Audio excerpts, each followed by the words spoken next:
couple of hours earlier, Mutrad, who Tanulia met at Peyton's funeral, descended onto a front lawn of a lavish manor in Kingdom Marin's border. The manor was a single property built on 10 acres of grass field and vineyard. No one in the area as far as one could see. Despite Mutrad's status in House Halrid, he arrived at the manor alone with no guards whatsoever. The Guardians offered Mutrad the manor as a base of operation where Halrid would take on the task of finding the Dark Lord. From the outside, the manor looked lavish. It had been built with gray stones and had mahogany wooden decorations. Tall, rounded windows let in plenty of light and added to the house in a very asymmetric way. The building itself was square-shaped with half surrounded by cloth sunscreens. The second floor was the same size as the first, but part of it hung over the edge of the floor below, creating an overhang on one side and a balcony on the other. This floor had roughly the same style as the floor below. The roof was high, rounded, and covered with wood shingles. 2 small chimneys sit at the side of the house. A few large windows let in just enough light to the rooms below the roof. Mutrad finally landed on the modest front lawn, covered mostly in grass, a few flower patches, and a small pond. He looked at the clouds-filled sky and the snowflakes showering down upon him. He dusted off the snowflakes off of his dark brown robes and his sky-blue hair before making his way to the front door. No one was there to welcome Mutrad when he opened the door except a lone pathway to the hall. Mutrad closed the door behind him and walked to the hall where Mutrad saw 3 white-robed youngsters waiting for him. The chandelier above let out bright white light to illuminate the empty halls as well as the whiteboard. The youngsters stood up from the sofas to greet Mutrad. Lord Mutrad, Lord Mutrad, Lord Mutrad, the 3 of them greeted Mutrad, but Mutrad just nodded without showing any signs of friendliness. Remove your hoods and introduce yourselves, Mutrad said. He then turned around and waved his hand as a whiteboard familiar to the trio materialized before their eyes. They took a moment to see the contents on the whiteboard, but soon, they removed their hoods to reveal their faces. Among the 3, one was a golden-haired young woman and the other 2 were young men. I was told there are 4 people in Operation New Dawn. The youngsters were surprised that Mutrad knew about a secret operation led by Peyton. But again, they were told Mutrad would take over the task to find the Dark Lord from the Guardians after their spectacular failure, which cost the Guardians one of their powerful warships and headquarters in Elon. Moreover, the Guardians were still trying to navigate away from the storm created by the Dark Lord by exposing the Guardians' connection with the vampires.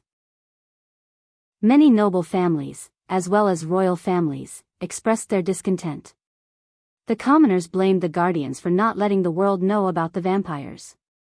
Not that anyone could stop the vampires, but they all hated to be the blind side. Visit. For a better user experience due to these reasons, the higher-ups in the Guardian Guild chose to hand over handling the Dark Lord to House Halrid, not that the Guardians had any choice in the matter. Unless they wanted a full-on war with the Sea Folks, they had to give up the case to Mutrad. Go on, Mutrad said while looking at the paper clippings and the pictures on the whiteboard. He didn't bother to turn around because, as far as Mutrad was concerned, the Guardians were lazy, corrupted morons who couldn't do their job correctly. Tell me your names, cultivation level, and the target assigned to you by Peyton. Mutrad stood there with his hands folded. I am Cassandra Perito. I recently reached core formation level 6, and my targets were Marco and Filippo. Both are rogue cultivators, said the blonde. Following the blonde, the red-haired young man began to introduce himself to Mutrad. I am Tomas Bell, core formation level 9. I got Hudson, Lucas, and Calypso as my targets. Hudson is a disciple of Golden Valley, Lucas and Calypso are rogue cultivators. Mutrad rubbed his chin as the last one stepped forward. Name is Lado Sikanava. Core formation level 8. Rogue cultivators Vladimir and Petro were my targets. After the 3 introduced themselves, Mutrad turned around. For a moment, Mutrad stared curiously at the 3 of them. Do any of you know where Connors is? Asked Mutrad, although he knew the answer to his question. No answer. Mutrad asked, looking at the 3 staring at each other, expecting the other to say something. Do you know who his target was? Mutrad asked, tilting his head. Considering the three of them were told to give their full cooperation to Mutrad whether they liked it or not, the girl didn't hide what she knew. She and Connors used to date at the time when Peyton put together a team for the Operation New Dawn. Although she and Connors broke up due to some differences, he revealed his targets to her. The latest _AP_SODIs are on the website. Ghost, to their surprise, Mutrad grinned upon hearing Cassandra. He slowly walked towards the trio and looked them in their eyes. Connors is dead, said Mutrad nonchalantly. Cassandra looked at the smiling Mutrad. When she locked eyes with him, she averted her gaze. She was afraid her relationship with Connors might be a hurdle to her rise in the Guardian Guild. Connors' death didn't affect her as much as the thought of being stuck at the bottom without any promotions. The eyes of the three were on Mutrad to see what he was about to tell next. Instead, Mutrad turned around. Ghost, Mutrad placed Michael's picture beside Gaia's. Afterward, Mutrad snapped his finger, taking a quill from his space ring. He started to put a cross on every one of their targets except Michael and Gaia. The trio had questions about why Mutrad crossed off the others but chose not to until he turned around again. When he did, Cassandra was the first one to raise a question. Lord Mutrad, why did you cross them off the board? Asked Cassandra. They are dead, Mutrad simply said like it was a simple thing. Some of the targets were soul refiners. Still, Mutrad said they are dead. The trio wondered what could have killed them. However, soon they received a shocking answer from Mutrad. Someone put a bounty on their heads. As a result, they were hunted down. Except these two, Mutrad pointed at Gaia and Ghost. I have another suspect who could be the Dark Lord or related to him. Mutrad stunned everyone by sticking Noah's picture on the board. Noah Winston. The trio was stunned. Noah was the rising star of the Guardian Guild. Not only that, but he was also the youngest to sit on the Guardian Captain's chair. Saying Noah was an assailant to the Dark Lord or worse, saying he was the Dark Lord, was nothing short of blasphemy. Mutrad had no right to accuse Noah of such a heinous crime. What do you know about Ghost before he comes to the river town? Nothing. He just appeared one day, right? Mutrad asked as his gaze swept across them. Visit. For a better user experience, the Dark Lord appears exactly 5 months after he arrived, Mutrad said. A month later, Jane Totonk had a quarrel with him, and 2 weeks later, she was killed and hanged from her own home. At the same time, there were also several victims, but they all died within Elon. Especially, within a day of flying distance from Rivertown. According to my sources, he went from a body refining stage cultivator to a fusion stage cultivator in just 19 months. Not even humankind's best of the bests have such monstrous cultivation speed. That's just the fact one. Mutrad began to walk left and right with his hands behind his back. Second fact. Connors went missing when he was tasked to deal with a senator in the southern continent.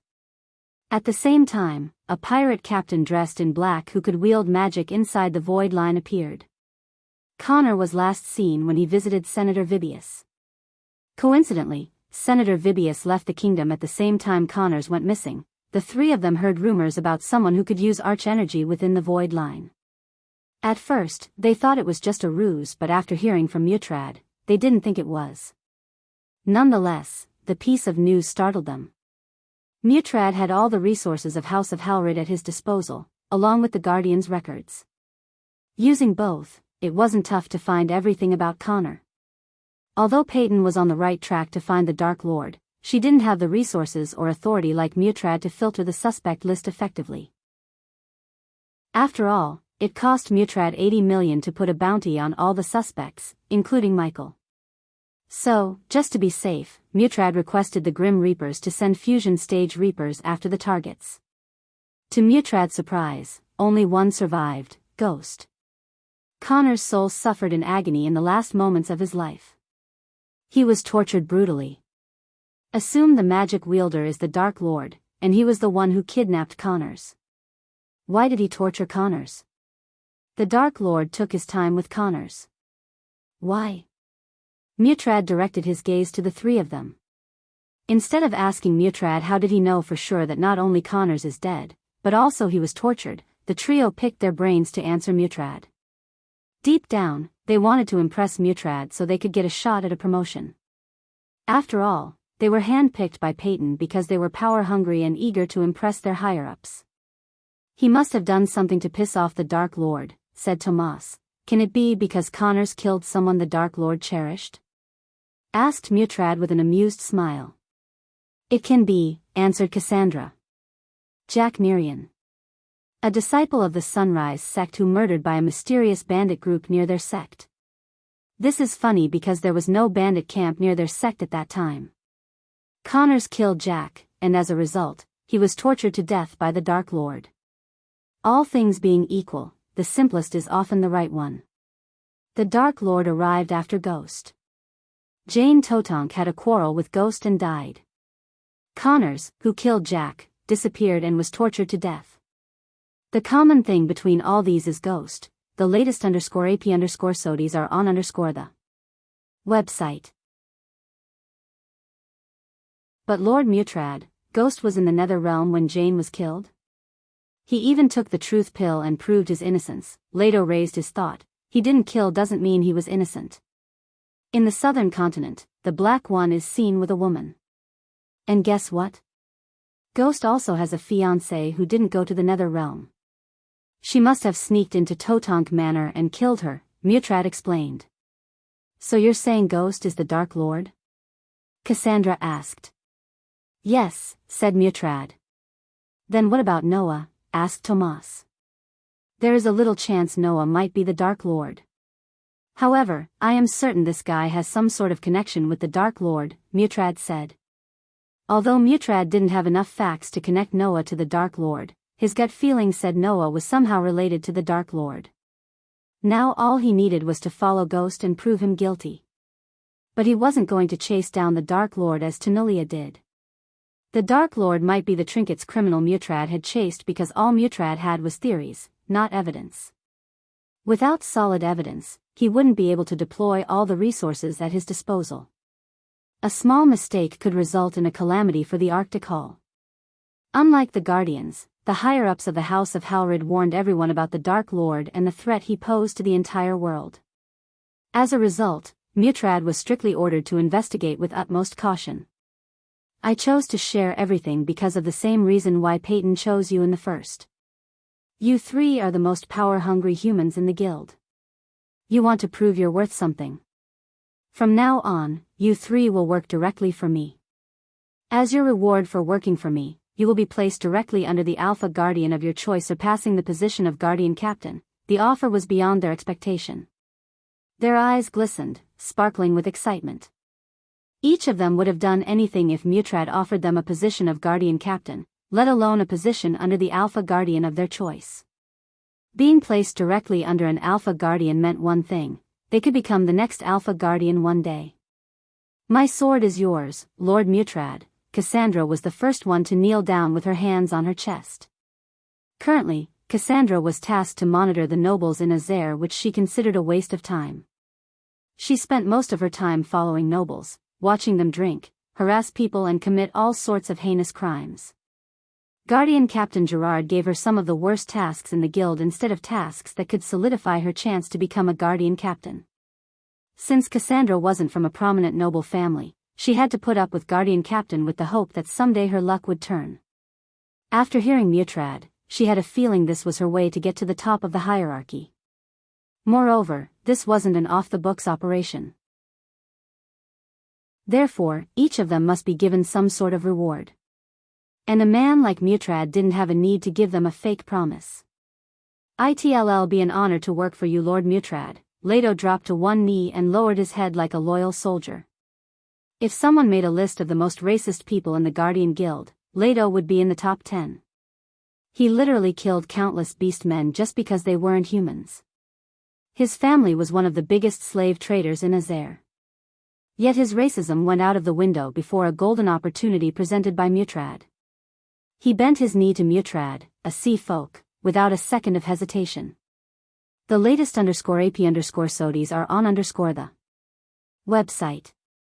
Unlike Cassandra, Leto didn't hate the task given to him by Gerard. On the contrary, he loved his task of destroying goblin nests throughout Elon. Since his family was in the slavery business, he captured all the goblins along with any other non-human races and sold them to nobles for a hefty price. The weak goblins were the perfect replacement for dummies to test spells and attacks. In fact, many nobles preferred live targets such as goblins and weak beast men over dummies.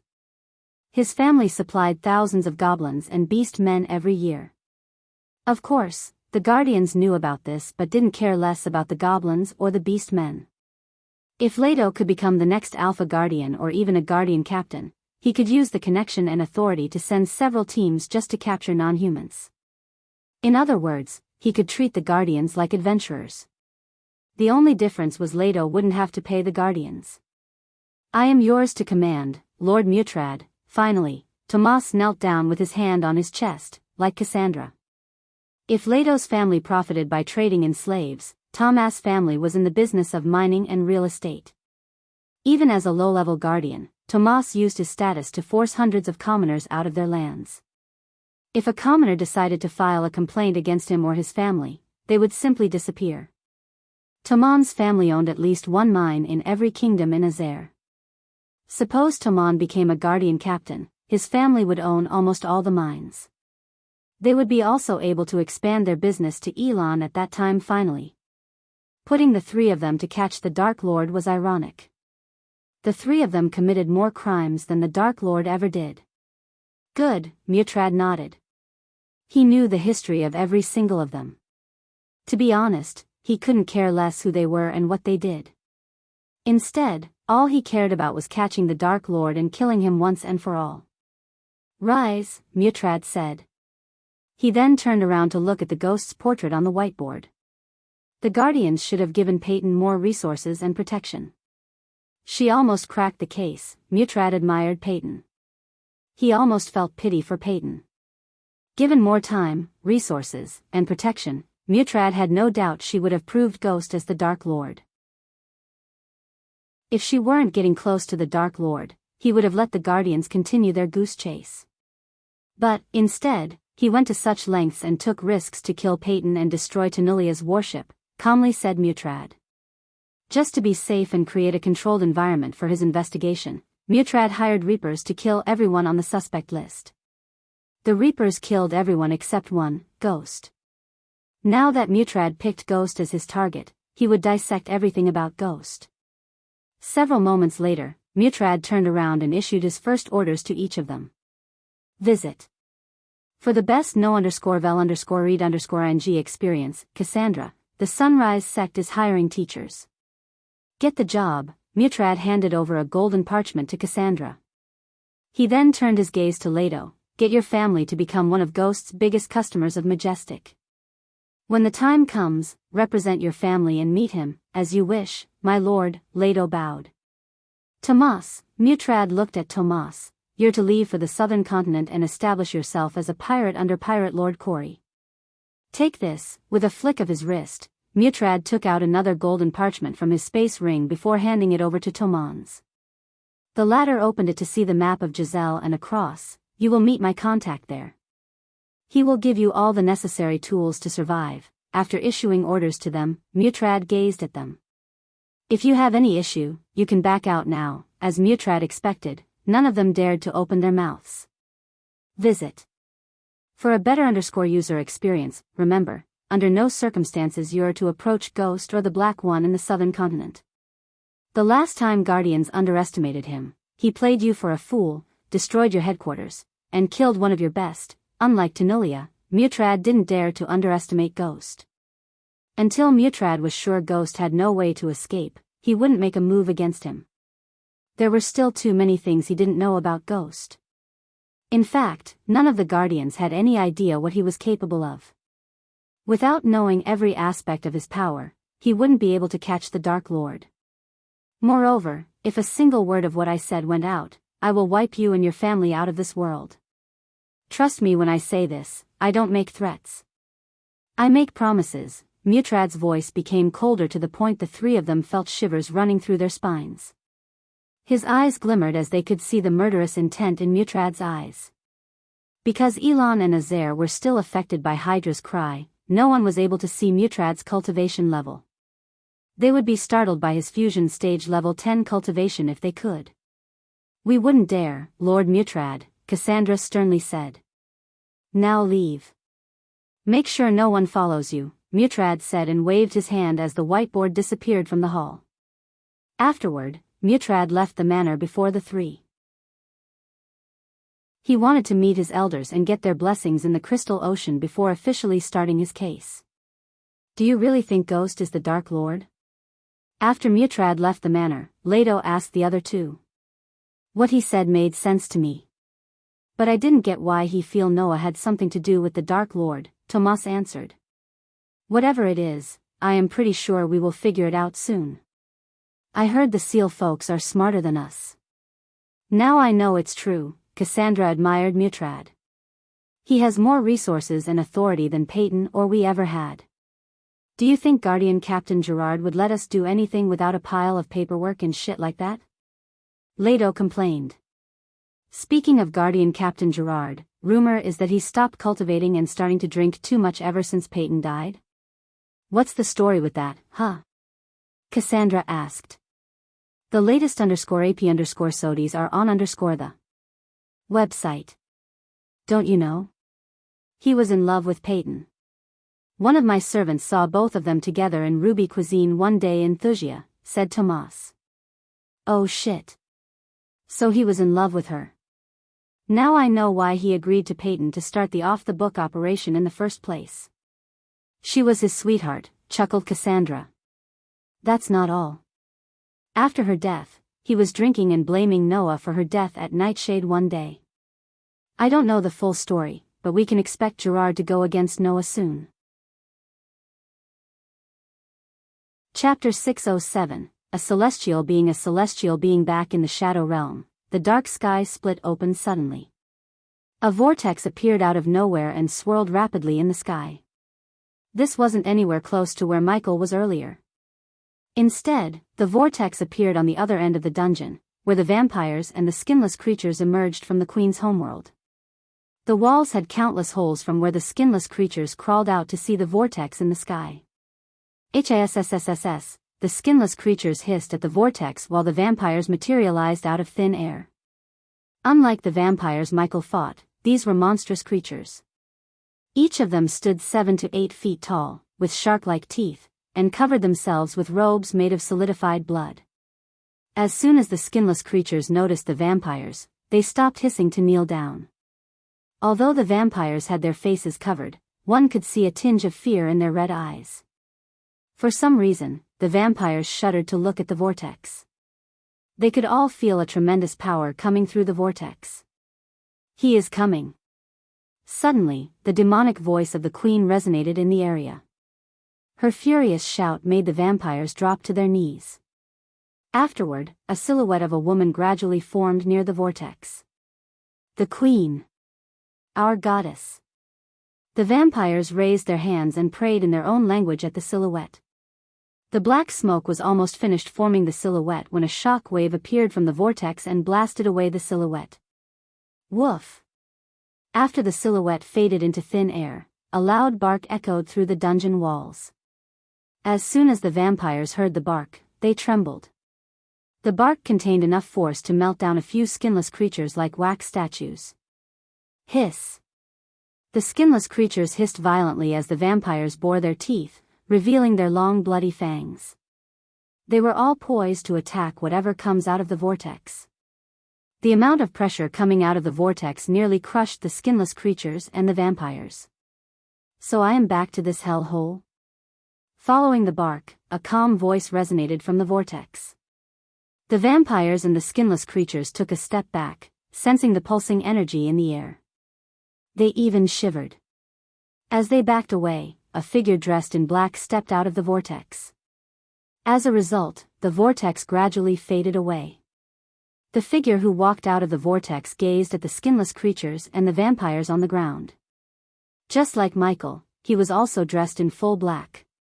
However, the man's armor had several metal plates around the shoulder and chest, giving him extra protection as well as adding elegance to the dark armor. In addition, he also wore a cape and a hood to cover his head. Hisses. The skinless creatures roared, jumping up and down vigorously in anger. On the other hand, the vampires began to float. This chapter upload first at Novelbin. Net. If you want to read more chapters, please visit Novel Next. Calm to experience faster update speed. Looking at the vampires approaching him, he slowly removed the dark hood covering his face. If Michael were here, he would be surprised or even startled to see him. He was none other than Michael's fellow Earthling, Hunter Blade. He was dealing with a group of traitors when the Shadow Realm sucked him from his castle. Considering Hunter had visited the Shadow Realm couple of times, the Shadow Realm didn't shock him much. Everything looked familiar to Hunter, even the vampires. Upon seeing the vampires, Hunter grinned. He had no fear whatsoever of the vampires. In fact, he looked amused to see the vampires approaching him, knowing nothing about the extent of his powers.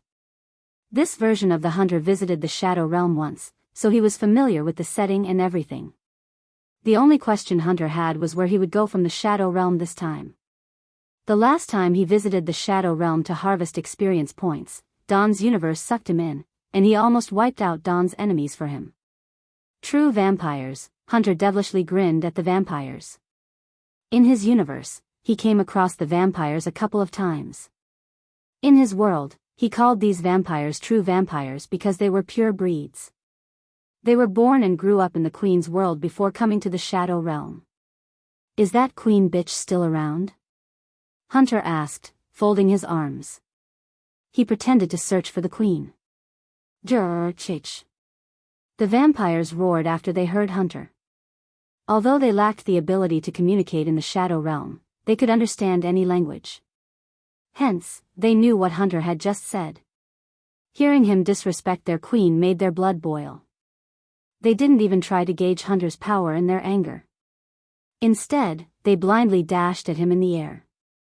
Stupid as always, Hunter snickered.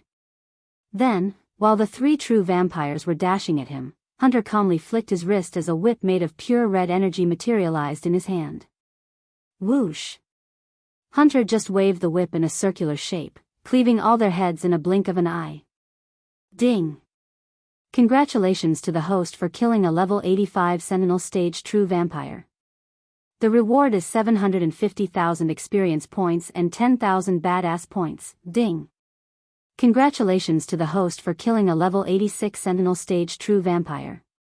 The reward is 800,000 experience points and 20,000 badass points. Ding!